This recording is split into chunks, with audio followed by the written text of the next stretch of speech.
वजीर आला सिंध मुराद अली शाह ने नए साल के मौके पर डबल सवारी पर आयद पाबंदी का हुक्मनामा मुअत्तल कर दिया।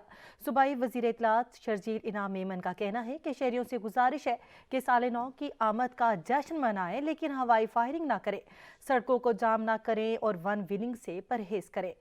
कमिश्नर कराची की जानिब से दफ़ा 144 के तहत डबल सवारी पर 2 रोज़ के लिए आयद पाबंदी का हुक्म वज़ीर आला ने मुअत्तल कर दिया। वज़ीर आला सैयद मुराद अली शाह ने कहा कि मुझे उम्मीद है कि मेरे नौजवान डबल सवारी पर पाबंदी के खात्मे के फैसले का एहतराम करेंगे। नौजवान नए साल की खुशियां खूब मनाएं, लेकिन एक दूसरे के एहतराम और इज्जत के साथ। उन्होंने उम्मीद का इजहार किया कि कोई भी नौजवान वन व्हीलिंग या असलहे की नुमाइश नहीं करेगा। वज़ीर आला का कहना था कि मेरे नौजवान बाशऊर हैं, अपना और दूसरों की फैमिलीज का एहतराम और ख्याल रखें। सूबाई वज़ीर इत्तलात शर्जील इनाम मेमन ने ट्वीट पैगाम में कहा कि कराची में मोटरसाइकिल की डबल सवारी पर पाबंदी आयद नहीं की गई। शहरियों से गुजारिश है कि साल नौ की आमद का जश्न मनाएं, साथ ही शहरी हवाई फायरिंग ना करें, सड़कों पर जाम ना करें और वन व्हीलिंग से गुरेज करें।